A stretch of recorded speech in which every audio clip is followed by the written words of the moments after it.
All right, I'm so stoked to be up here with you guys tonight to talk about weed, bro. I'm just kidding with you guys. We are going to chit-chat just a little bit about some medical cannabis, though, tonight. Back in 2010, I had the honor to help co-author a House bill here in Colorado that I had hoped would help very seriously ill patients get access to medicinal cannabis while allowing for responsible rules and regulations around what I think most would consider a very misunderstood industry. However, what happened, in my opinion, were some of the most loathsome examples of the misuse of cannabis law and cannabis usage that I could have imagined. Now, you guys, come on. You guys all remember this, right? This is back when that horrible epidemic of back pain just swept across college campuses. Oh, it was terrible. People like my friend Ben here, for example, right? Yeah. He never tires of thanking me for all the work that I did so now he could enjoy the freedom of his recreational pleasure. That's not really what I do, so that got under my skin for some time because I really felt like all of the work that we did had quite literally just gone up in smoke. But, you know what? My disdain for this type of abuse didn't last that long because I realized that if it weren't for old Ben here and the back pain epidemic, none of us here tonight would have ever had the opportunity to meet a very special friend of mine, Charlotte Figge. Yeah, you can clap. Charlotte, besides being dear to my heart, is a 6-year-old. And like most little 6-year-olds, yeah, there's Chase, there's her twin sister. And like most 6-year-olds, Charlotte, she just loves the color pink, loves to go play in the woods with her twin sister Chase and her older brother Max. I hear you, baby. Yeah. Charlotte's an explorer, and for good reason that we're going to get into here a little bit later. She also happens to be one of the most frequent cannabis users that I know. There it is. There's the word, cannabis. It cites all kinds of different people, different things to different people. To some people, it's the devil's weed, right? Others, it's just a pseudo-medical excuse to get high. And yet others find true medicinal benefit with it. But at the end of the day, what are we talking about here? We're just talking about a plant. Okay, this is a plant that grows anywhere from 3 to 8 feet tall typically. About every 7 to 10 weeks it'll produce a flower or a bud as you know it. But that's it, just a plant. It even grows on 6 continents. But it's a plant that Charlotte Figge uses a lot of to control her grand mal seizures. And in no uncertain terms, Charlotte's life depends on this plant. You see, Charlotte was diagnosed when she was 3 months old with a very, very rare and violent form of epilepsy known as Dravet syndrome. And Charlotte will experience a very high number of what we call tonic-clonic or grand mal seizures. About 1 every 20 to 25 minutes, guys. And these seizures will last anywhere from 15 to 25 minutes. So in essence, Charlotte's life is spent in a seizure and catatonic state. Twice, Charlotte's mother, Paige, has had to bring her back to life using CPR. At any given time, Charlotte will be on 7 daily different pharmaceutical seizure medications, none of which control her seizures. When Charlotte was 5 years old, her seizures had reached their worst. And her medical team told the Figge family things like, start making preparations for her death. She's probably not going to wake up from this. And the Figges reluctantly signed a do not resuscitate order for Charlotte around this time. And she was sent home with a fitted chair, a feeding tube in her belly as she'd lost all of her life skills. And the family to say their goodbyes. Now, didn't look good for Charlotte. Didn't seem like she'd pull through. But remember, thanks to my old friend Ben and that back pain epidemic, wasn't the end for Charlotte. And the Figges weren't about to give up hope. And they set out on a journey to find, of all people, my family. Well, I come from a very, very large family, okay? I'm the oldest of 11 kids. And nope, we're not Mormon. We're not Catholic. Nope. Apparently, we're just incredibly fertile. Yeah. And me and my 5 younger brothers, amazing brothers, Joel, Jesse, Jonathan, Jordan, and Jared, and our honorary brother, Dr. Sanjay Gupta, we set out on a mission, a very unique mission, to breed a special strain of cannabis plant, one that was essentially free of the psychoactive compound that you all know as tetrahydrocannabinol, or THC, right? And one that was very, very high in the little-known non-psychoactive compound called CBD, or cannabidiol. Well, we succeeded in this effort in January of 2012, and this is right around the time that the Figgies were signing their Do Not Resuscitate order. And as luck would have it, Paige Figgy found us in February of 2012. Now, my brothers and I have been reading a lot of studies, a lot of research that have been coming out of Israel from the 80s, 90s, and up to today on this research. Although, strangely enough, seems like America knew about this 65 years ago. But that's a talk for another day. My brothers and I thought that this little-known compound might just be the missing link to provide some validity in the realm of cannabis research. And as it turns out, we were correct. Now, the plant that we had created, while it may have immense medical benefits, completely non-psychoactive, okay? Completely useless to Ben. So we named the plant the hippie's disappointment. Yeah. And while it didn't prove useful to Ben, it proved incredibly useful to little Charlotte. And so when Paige called us that February, told us of Charlotte's condition, we were ready to jump in. We were ready to help. In fact, we couldn't wait until Paige dropped the bomb on us. Charlotte was 5 years old. And think about it for a minute. We're going to give a 5-year-old cannabis? Literally, visions of this were popping in my head. But we got over this pretty quickly, and we began to extract and formulate in ratio a non-psychoactive, lab-tested pediatric tincture for Charlotte. And I'm happy to tell you that within the first administration, Charlotte went from having a seizure every 20 to 25 minutes, that's 400 a week, guys, down to 0 to 1 per week.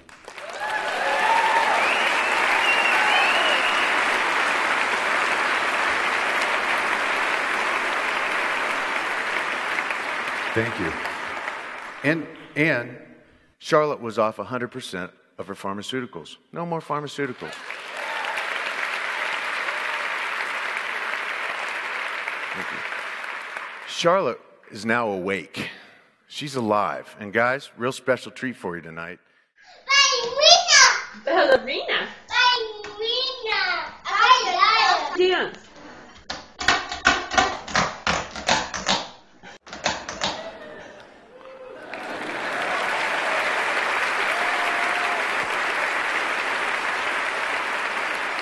Isn't she amazing? And so we changed the name of the plant from the hippie's disappointment, and now the name is affectionately called Charlotte's Web, in honor of Charlotte. And it always will be Charlotte's Web. Now, Charlotte's not an isolated incident here. We currently treat over 40 pediatric patients here in Colorado with the same, similar, and believe it or not, even better results than what Charlotte experiences. And currently there are over 200 families coming from all over the world to Colorado to take part in our treatment program. We're soon to move into California as well, where we literally have over 1,000 children with pediatric epilepsy and their families waiting for us. And we'll be moving to other states as soon as laws will allow us. And we have a very special young man here in the audience tonight. Where are you at, buddy? Zakai Jackson? There's my man. Buddy. There's Zakai. What's up, Bubba? Right here. Hey, man, give me 5. Zakai Jackson, our number 2 patient, right after Charlotte. Great friend of ours. Zakai, unfortunately, he suffers from a syndrome known as DOSA syndrome. And before this treatment, Zakai was experiencing over 200 seizures a day. Okay? I'm happy to tell you guys now, on October 4th, in 2 weeks, we're all going to get together to celebrate Zakai's 1-year seizure-free anniversary.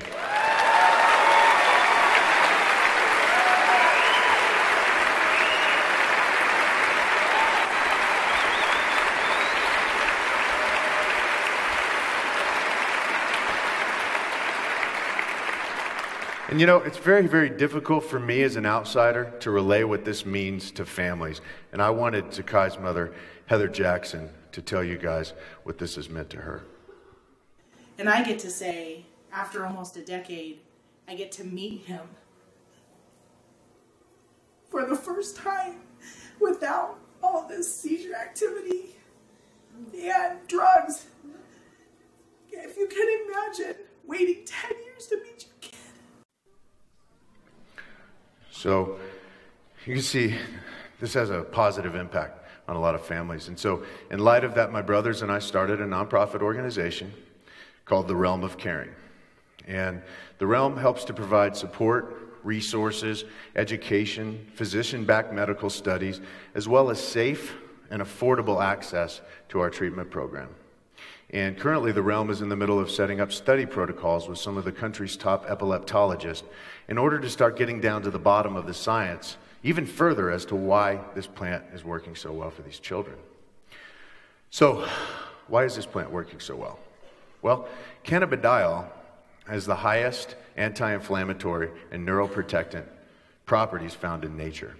And CBD actually interacts with structures on the surface of brain cells known as receptors. And acting as that neuroprotectant and anti-inflammatory helps to decrease and, as you've seen, even eliminate seizure activity. Now, while we don't know, it seems as though CBD is actually playing a role in the repair of brain function.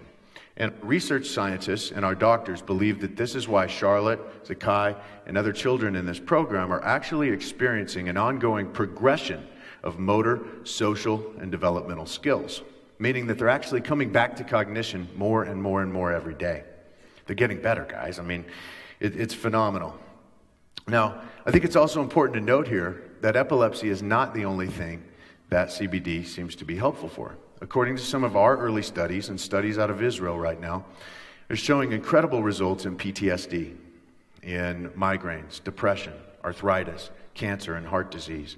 And even further studies, believe it or not, are showing that this little-known compound might have the capabilities of helping to stop progression of Parkinson's, Alzheimer's, ALS, MS, and diabetes.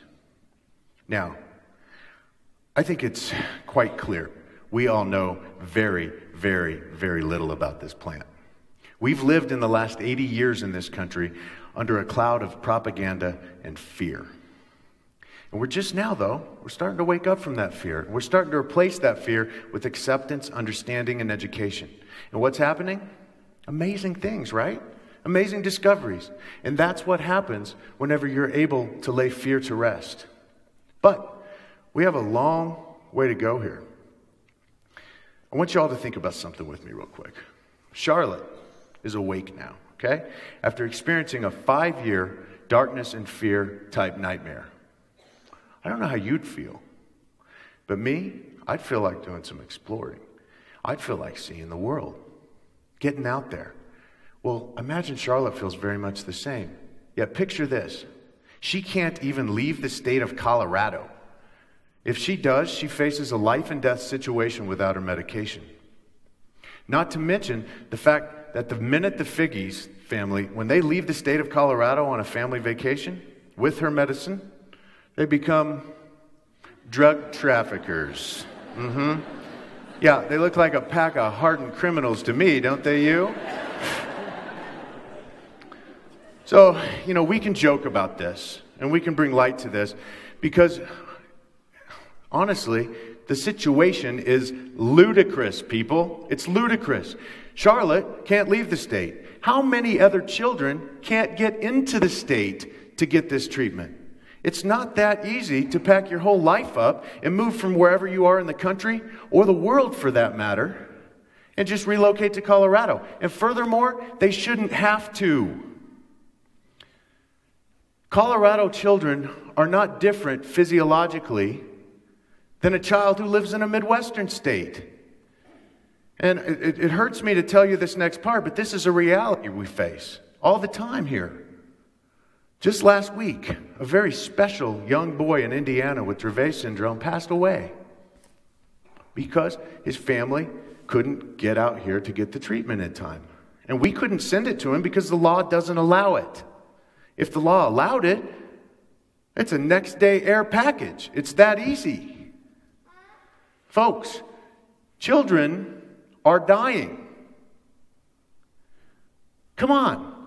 We can do better than this. As humans, we must do better than this. And I'm confident that we will do better than this. Now, just how many more Charlottes, how many more Zakais, how many more children are out there that this plant could potentially provide relief for?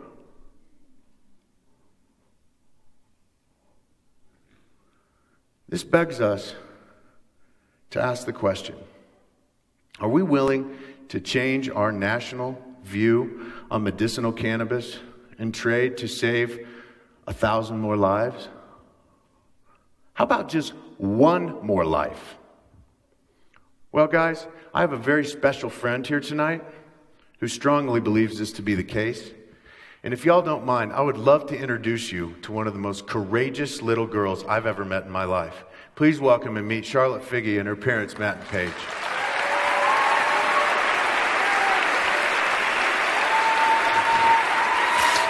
Thank you.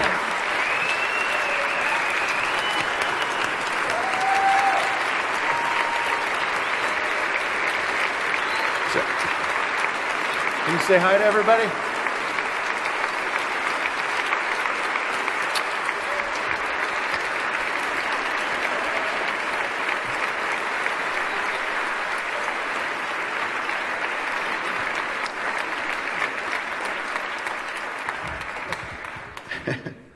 I think she's fascinated with you and we're fascinated with her. Oh, we've got more. Thank you so much, Josh. I mean, that concludes our talk, but I wanted to ask a little bit more maybe from the parents. I mean, how many other parents have you met, and is there a network of people that are in contact with the Stanley brothers, and how's that going? There is a large network. Amanda and Heather are running Realm of Caring, and there's a huge amount of people coming here, having to move and uproot and coming here. I can't even give you a number. We take 4,000 calls a month. I think there's some parents in the crowd tonight. If you're a parent, can you say hello? There's a couple. I mean, yes. Yeah. I mean, parents of, you know. Is there anything that surprised you about the treatment? I mean, probably that it worked, but is there anything else that wasn't covered in the talk? It was the first treatment that we tried, and we tried everything, even diets that seemed seemingly harmless. It was the first treatment we tried that worked this well, and that had beneficial side effects. There's not one negative side effect, and it's just been beneficial. That is unheard of with epilepsy. It's just an amazing story. We have a break. I want to meet. I want to hang. I mean, we were hanging out with Charlotte backstage. It's just amazing to watch somebody grow, and there's a lot more parents in the audience that have been in contact with the Stanley brothers. Thank you guys so much for being here. Thank you, Josh. An amazing talk. I really want to see that online. Thanks for having us. Yep. Thank you all. Come here.